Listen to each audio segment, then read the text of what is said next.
Waouh. Ça en fait du monde. C'est vrai que, d'abord, je vais me présenter. Moi, c'est Julie Pradine. Je suis naturopathe et je suis devenue créatrice de contenu sur les réseaux sociaux. Et c'est vrai que j'ai l'habitude de faire des lives. Et j'ai l'habitude d'avoir 400, 500 personnes, mais sauf que je donne mes lives, les gens ne le savent pas forcément. Fun fact, je suis en pantoufle avec ma chienne. Et vu qu'il n'y a que le buste, on ne le voit pas forcément. Donc là, d'avoir vraiment des têtes en face de moi, je suis hyper reconnaissante que Claire et la FENA m'appellent et pour me confier cette mission de pouvoir faire ma première conférence hors live, hors réseaux sociaux. Et surtout, je suis hyper contente d'être avec des consoeurs et des confrères. Parce que c'est vrai que je vis dans le sud de la France, donc j'habite à côté d'Avignon. Et malheureusement, ou à cause du Covid, je donne beaucoup de consultations en visio. Et que ce soit des consultations en visio ou mes proches, je n'ai aucun naturopathe dans mon entourage. Donc je suis hyper contente d'être avec vous aujourd'hui, de pouvoir échanger. J'ai rencontré déjà pas mal de personnes, j'ai pu échanger. Et déjà, vous ne savez pas ce que c'est de pouvoir au moins parler dans la journée des gens qui peuvent comprendre que nous, on va pouvoir boire du vinaigre de cidre ou faire des cures d'argile. Donc c'est hyper sympa en tout cas d'être avec vous aujourd'hui. Et je vais vous parler un petit peu de pourquoi je suis devenue naturopathe, mes voyages, ma vision de la médecine aujourd'hui. Je pratique énormément la médecine intégrative. Et puis, je vais vous expliquer tout ça. Donc, dans un premier temps, je vais vous parler de ma présentation rapide, mes voyages. Donc, je me suis énormément nourrie de mes voyages. Je vais vous expliquer un petit peu tout ça. Comment arriver à se faire connaître aussi sur les réseaux sociaux. Donc, on en parlait tout à l'heure, le développement des réseaux sociaux, c'est hyper important, surtout dans la période dans laquelle on vit aujourd'hui. Il y a une expansion au niveau du numérique qui est à prendre, mais voilà, je vais vous expliquer un petit peu tout ça et ma vision de la naturopathie avec la médecine intégrative. Donc, moi, je suis Julie Pradine, naturopathe. Donc, je donne essentiellement des consultations, malheureusement, en visio dans le monde entier depuis le Covid, donc depuis 2 ans maintenant. Avant, je travaillais en domicile. J'aimais beaucoup aller chez les gens et aller voir un petit peu les placards. C'était ma spécialité. J'aimais aller chez les gens. Bon, c'était pas du tout rentable parce que je passais l'après-midi avec mes consultations. Mais du coup, on voyait au niveau des pâtes, au niveau du pain, au niveau des fromages, qu'est-ce que ça apportait, les protéines, les lipides, les micronutriments, etc., où on trouvait. Et moi, je suis très physique, très humaine. Donc, quand le Covid est arrivé, on était tous confinés chez nous. Et il a fallu que je travaille à la maison, comme la plupart des naturopathes. Et en travaillant avec le visio, mon réseau social Instagram a basculé, a vraiment eu cette inflation-là où j'ai gagné énormément d'abonnés parce que les gens, ils avaient le temps de penser à eux-mêmes, penser au naturel. Et la peur aussi jouait sur le fait d'avoir peur de tomber malade, etc. Donc, les réseaux sociaux ont fait que j'ai pu toucher des gens dans le monde entier. Donc, j'ai pu parler avec des gens de Los Angeles, Montréal, Belgique, Allemagne, Suisse. Et grâce à ce visio-là, donc c'est vrai que de notre côté, le bilan vitalité est différent. Surtout que j'étais passionnée d'idéologie, donc c'est vrai que ça a changé pas mal. C'était une autre approche, mais du coup, la mission, c'était de recréer l'humain alors qu'on était complètement en visioconf et qu'on ne pouvait pas se toucher, on n'était pas avec ce côté humain. Et d'arriver à créer cette bulle, c'était un petit peu ma mission. Et du coup, dernièrement, ça fait 1 an, je suis devenue autrice et donc créatrice de contenu parce qu'à la base, je n'étais pas du tout destinée pour les réseaux sociaux. J'ai lancé mon Instagram, j'habitais au Vietnam, donc c'était juste quand j'allais rentrer du Vietnam pour avoir une petite base pour ma patientèle, pour justement faire du domicile. Mais ce n'était pas du tout prévu que je devienne créatrice de contenu. Donc voilà, au fil du temps, il y a eu ces évolutions-là. Donc pourquoi je suis devenue naturopathe? Et j'ai marqué, on ne devient pas naturopathe par hasard. Vous savez très bien que dans votre parcours initiatique à la naturopathie, on n'arrive pas à la naturo par hasard. On n'est pas naturola, on n'attaque pas une école par hasard. Et c'est ça qui est beau. Le début, ça a été le début de mon diagnostic, ça a été le début de ma maladie et le début de ma quête vers des réponses. Il y a 8 ans, suite à un choc émotionnel, je suis tombée malade. On m'a diagnostiqué le syndrome de l'intestin irritable, donc vous imaginez les péripéties pour être diagnostiqué du syndrome de l'intestin irritable. Je suis allée plusieurs fois aux urgences parce qu'en fait, par un hasard tout proche, suite à ce choc émotionnel, à chaque fois que je mangeais de la viande, je faisais des œdèmes à répétition, des eczémas chroniques sur le visage, œdème aux yeux, œdème à la gorge, intestin irritable. Personne ne me trouvait quoi que ce soit, urgence, gastréologue.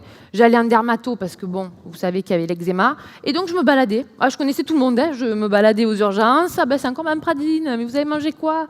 Donc, à chaque fois, voilà, c'était différent. Et je suis tombée sur un interne qui m'a dit, vous avez le syndrome de l'intestin irritable, rentrez chez vous, déstressé.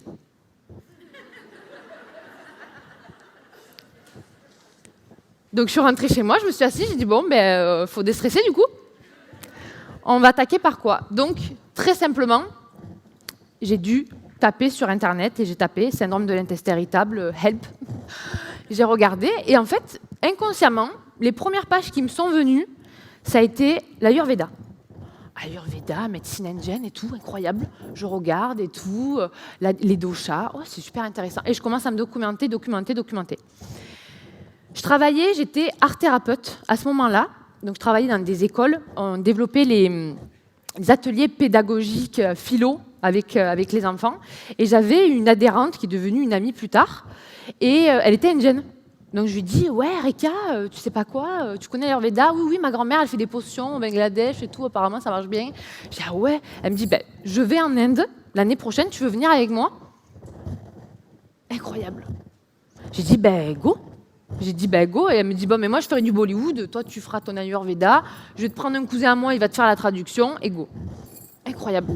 Donc je me retrouve, départ en Inde, où c'est là où j'ai attaqué mon premier cursus de médecine traditionnelle indienne, et en fait j'ai fait un parcours de clinique où, grâce à cette personne qui faisait le traducteur entre l'indien et l'anglais, anglais et français, j'ai pu apprendre une technique, déjà qui pour moi c'était la médecine intégrative, mais je ne le savais pas encore, où j'étais avec des docteurs allopathie, avec des docteurs ayurvédiques, et tous les deux, à chaque fois qu'il y avait un patient, on allait, donc là on a traité des pathologies, on est passé de la polio, de la lèpre, le choléra, donc là je peux vous dire que le masque on l'a bien là et là, pour bien travailler, et on accompagnait avec des soins allopathie et d'autres avec du naturel. Donc, dans le naturel, on avait, pour limiter les effets secondaires, des infusions, des huiles, des massages, des drainages, des jeûnes. Et en fait, plus j'avançais, je me dis, mais on n'a pas ça en France. C'est super d'avoir les deux qui s'entendent bien. C'est top, quoi. Donc, je me suis dit, j'arrive en France, je veux essayer de pouvoir démocratiser et d'aller voir des docteurs pour leur dire il y a un truc à faire avec le naturel et le naturel et vous, l'allopathie, il y a vraiment quelque chose à faire.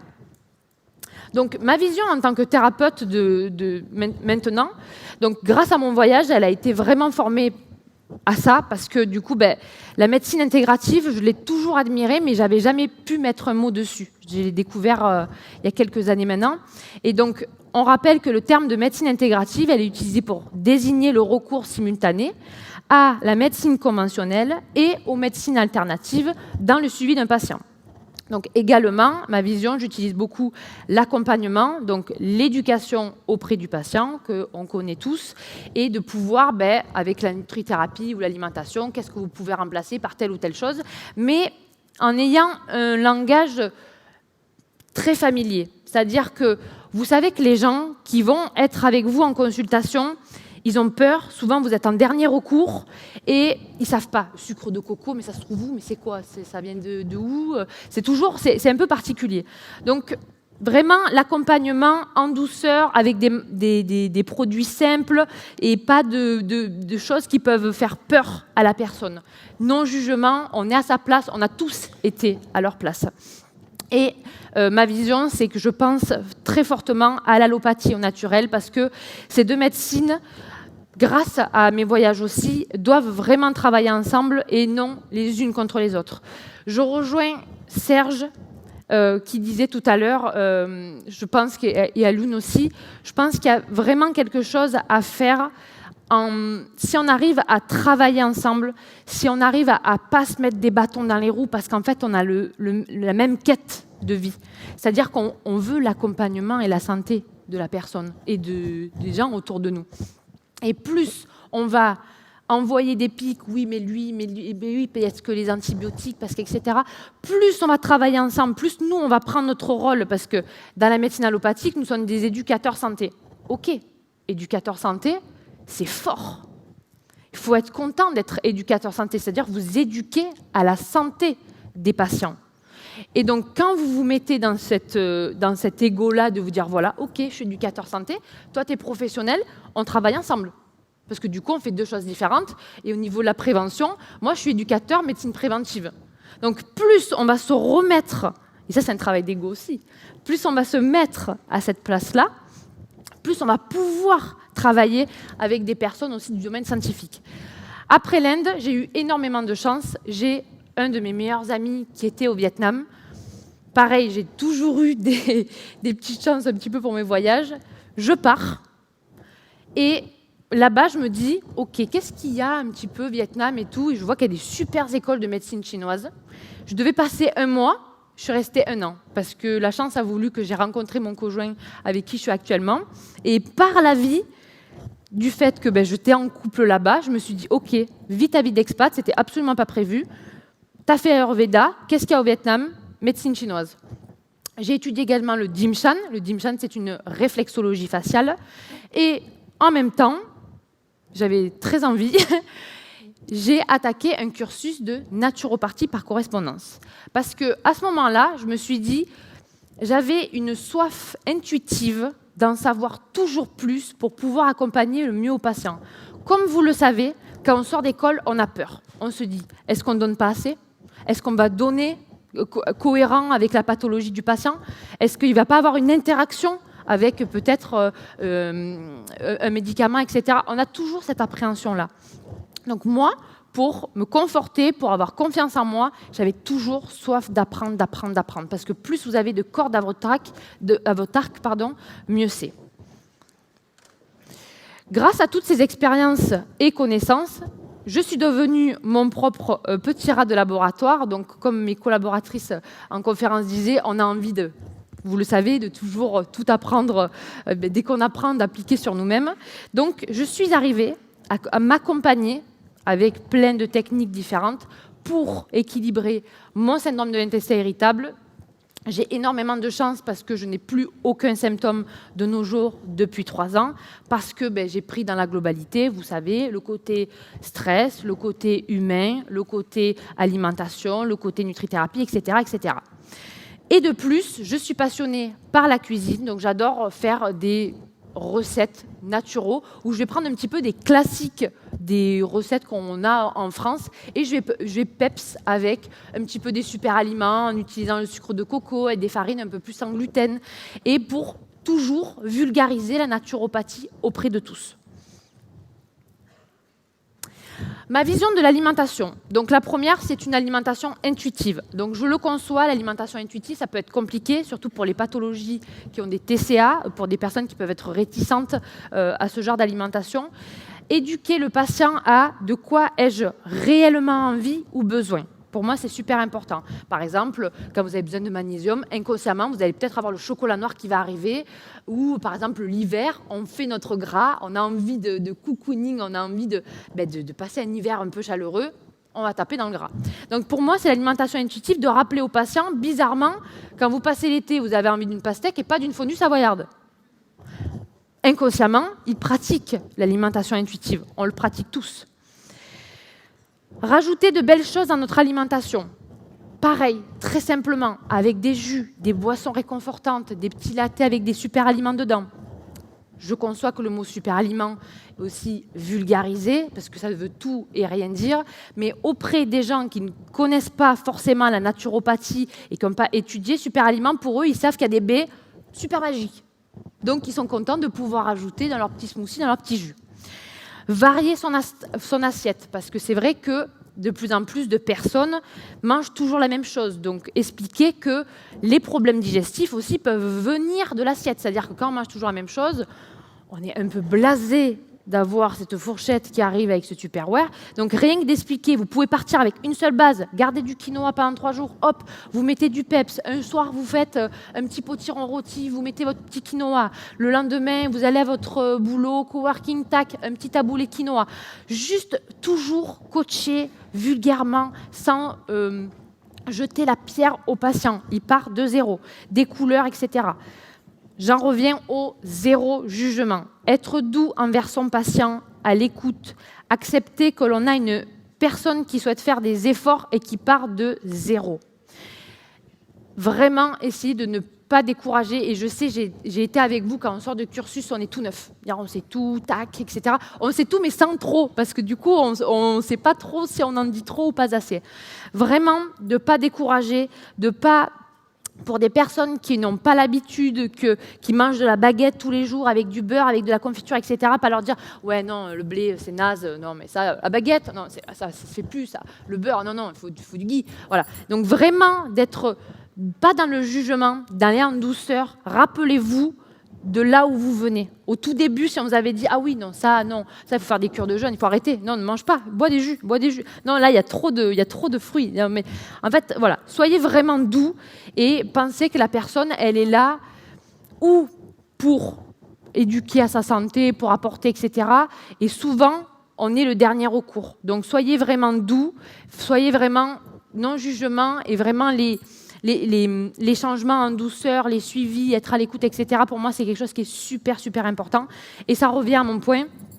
Petit à petit, les gros changements peuvent faire peur. Et je ne suis pas forcément pour la suppression des aliments 2021. Je m'explique. On va avoir des sucreries, moi, j'adore parler sur mes réseaux sociaux de la raclette et des monts d'or. Parce que c'est vrai que c'est très tabou. Les naturopathes, on me demande toujours « Mais tu manges de la raclette, toi ?» Je dis oui, je mange de la raclette. Bon, il y a un petit peu des brocolis, des champignons, du vinaigre de cidre dans ma salade, mais j'en mange. En fait, rien que d'expliquer qu'on peut avoir une vie... Enfin, pour moi, une vie naturo, c'est concilier l'alimentation plaisir. Pourquoi l'alimentation plaisir? Parce qu'elle est assimilée avec des moments sociaux. Les moments sociaux, ça vaut tout l'or du monde. Parce que qu'est-ce qu'on fait pendant un moment social? On rigole. On passe un bon moment. Et on va travailler sur un côté psychologique qui vaut tout l'or du monde, surtout en ce moment. Donc les moments plaisir, il faut les conserver parce que sinon ça peut créer des frustrations et la personne, ça peut être contre-productif. Même si vous allez proposer un protocole qui est top, si la personne, elle le vit dans la frustration, elle n'est pas bien, même pour vous, vous n'allez pas avoir le résultat escompté.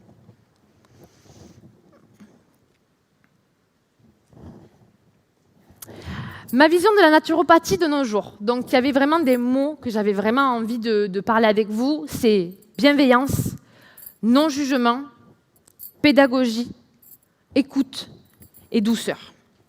Si on veut retrouver la place que l'on avait avant, c'est-à-dire que nous, on était là bien avant la médecine allopathie, si on veut retrouver notre place, parce que ce n'est pas trouver, c'est retrouver, il va falloir qu'on arrive à, comme le disait Serge ce matin, à être doux, à travailler sur notre ego pour pouvoir travailler tous ensemble. Parce que c'est grâce, en travaillant tous ensemble, que ce soit les médecins, les non-médecins, etc., les professionnels de la santé, c'est comme ça que nous, on va arriver à pouvoir remettre de la naturopathie dans des foyers où on n'aurait même pas imaginé qu'il y ait de la naturopathie chez certaines personnes. J'en viens à vous parler de travailler main dans la main avec des professionnels de la santé. Travailler ensemble pour une médecine intégrative. Donc là, je vous ai mis en photo mon amie Claire Berardi, qui est interne en médecine à Marseille. Comment j'ai fait pour travailler avec des médecins? À la base, quand je suis rentrée en France après mon voyage au Vietnam et que j'étais fraîchement diplômée, je suis allée toquer chez les médecins, et chez mon gynéco, et chez mon dentiste. Et au début, j'ai bien vu que je me prenais des grosses vestes. Et je me suis dit, ok, c'est pas eux. Tant pis. Et en fait, je suis arrivée à me dire, le rêve que j'ai depuis toutes ces années en Inde, je vais y arriver, mais c'est pas avec eux. Tant pis, c'est pas grave, je trace. Le temps a passé, confinement est arrivé, et j'ai été contactée pour des consultations avec des internes. La première interne que j'ai eue, qui est devenue une de mes meilleures amies, que je vous présente ici, c'est Claire Bérardi. Elle est venue pour un accompagnement personnalisé. Après elle, interne à Paris, deuxième Claire. Un endocrinologue qui m'appelle, j'ai entendu, Claire m'a recommandé. J'ai le gynéco, pareil, une amie du gynéco, tiens, je vous ai recommandé, et hop. Et je voyais que les professionnels de la santé venaient à moi. Je peux vous dire que quand on accompagne des professionnels de la santé, on révise 2 fois plus ce qu'on va leur dire. Parce que c'est pas à ce moment-là qu'on va jouer avec les mots, justement. Et c'est grâce à ça que ces patients-là, c'était mes patients, sont devenus des collaborateurs. Grâce à eux, j'ai pu accéder à une médecine intégrative rêvée.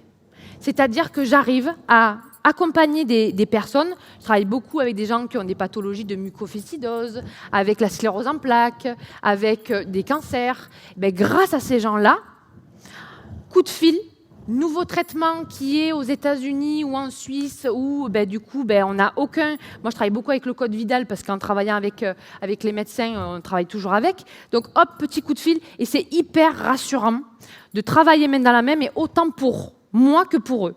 C'est-à-dire qu'eux, ils me disaient, je t'envoie quelqu'un, on a un nouveau traitement, etc., je te l'envoie, on va parler de l'alimentation inflammatoire et tout. Voilà. Et en fait, on arrive à s'échanger et à trouver notre place. Jamais on se met des bâtons dans les roues, on est toujours en travaillant les uns avec les autres. Et ça, je vous le recommande grandement. Si vous vous prenez des vestes, c'est pas grave. Je suis vraiment là pour vous le dire parce que je sais ce que c'est. Et je sais qu'on croit tous en ce futur de la médecine. On y croit, et quand on croit, on visualise. Et moi, je suis sûre qu'on va y arriver. Et j'en reviens à ce que disait Serge tout à l'heure. Je suis sûre que dans l'évolution où on est maintenant, il n'y a que du bon qui peut nous arriver. Se faire connaître. Donc ça, c'était important que je vous fasse un petit topo là-dessus. Il y a de la place pour chacun d'entre vous. Ayez confiance en vous. Que vous soyez plus en domicile, en cabinet, en visio, en entreprise, en pharmacie, voyez où vous avez envie de grandir. Développez votre site, le référencement, les réseaux. Pour ceux qui ont envie, on n'est pas obligé d'être tous référencés, les réseaux, etc. Si vous sentez qu'il y a quelque chose à faire, allez-y. Ce qui est pas mal aussi, c'est de se spécialiser dans un domaine que vous préférez et de déléguer si vous le pouvez. C'est-à-dire qu'on a toujours des spécialisés, plus les enfants, les pathologies digestives. L'essentiel, c'est que n'importe quelle école que vous êtes, on est tous égaux. On est tous naturopathes, on veut tous la même chose. Et il faut accepter que l'on a plus des expertises et moins que d'autres. Donc, moi, par exemple, les enfants, j'ai toujours 2-3 consoeurs que j'ai sur Instagram, parce que malheureusement, en physique, je ne les connais pas. Hop, je recommande. Et en fait, c'est ce travail de fluide, de s'échanger, de travailler ensemble, de toujours à spécialiser eczéma. Oh, j'en connais une, elle est super. Hop, je renvoie. Parce que c'est une énergie, ce renvoi. Si vous renvoyez, si vous travaillez ensemble, c'est un boomerang, ça revient. Super important. Et surtout, soyez vous-même. Que ce soit dans la vie de tous les jours, ou surtout, petite parenthèse avec les réseaux sociaux, si vous voulez vraiment vous faire connaître sur les réseaux sociaux, je suis bien placée pour vous le dire, soyez vous-même. N'essayez pas d'imiter quelqu'un que vous idolâtrez, vous voulez faire exactement la même chose. Cette personne-là, si vous faites exactement comme elle, les gens ils vont aller auprès d'elle, parce que du coup, vous faites comme elle. Soyez vous-même. Quand j'en parlais avec une collaboratrice tout à l'heure, Manon, qui me disait moi je me suis plus sentie avec le drainage, etc. En plus, j'ai envie de faire après au niveau des entreprises, hop. En fait, vous avez tout ce moment où vous allez vous spécialiser. Au moment où vous allez vous spécialiser, vous allez vous perfectionner dans votre spécialité. Et après, du coup, c'est bien parce qu'après vous pourrez refléter cette expertise et on pourra vous renvoyer des gens grâce à cette expertise. Donc ça, je trouve ça super important. Et même pour votre ego, ce n'est pas grave si vous n'arrivez pas à accompagner toutes les pathologies. Je suis très bien placée pour vous le dire. Il y a des pathologies, je m'en rappellerai toute ma vie. Il y a des personnes où j'ai dû lui dire, je suis désolée, je ne peux pas vous accompagner parce que c'est ou un domaine qui ne me correspond pas, je n'y arrive pas et je vous recommande à quelqu'un d'autre. Et je vous assure que les personnes, quand on parle avec son cœur et qu'on dit vraiment, je suis désolée, je ne peux pas vous accompagner, je suis tout cœur avec vous, vous inquiétez pas, je vous lâche pas, je sais à qui je vais vous envoyer, les gens sont ultra reconnaissants, vraiment. Je vous ai mis une petite citation que j'aime beaucoup. Les méthodes naturopathiques sont comme un instrument de musique. On peut très bien faire une très jolie note, mais c'est en maîtrisant toutes les notes que l'on peut faire une magnifique mélodie. En tout cas, j'étais très honorée d'être avec vous aujourd'hui et je vous remercie grandement pour votre écoute tout au long de ma petite conférence. Merci beaucoup en tout cas.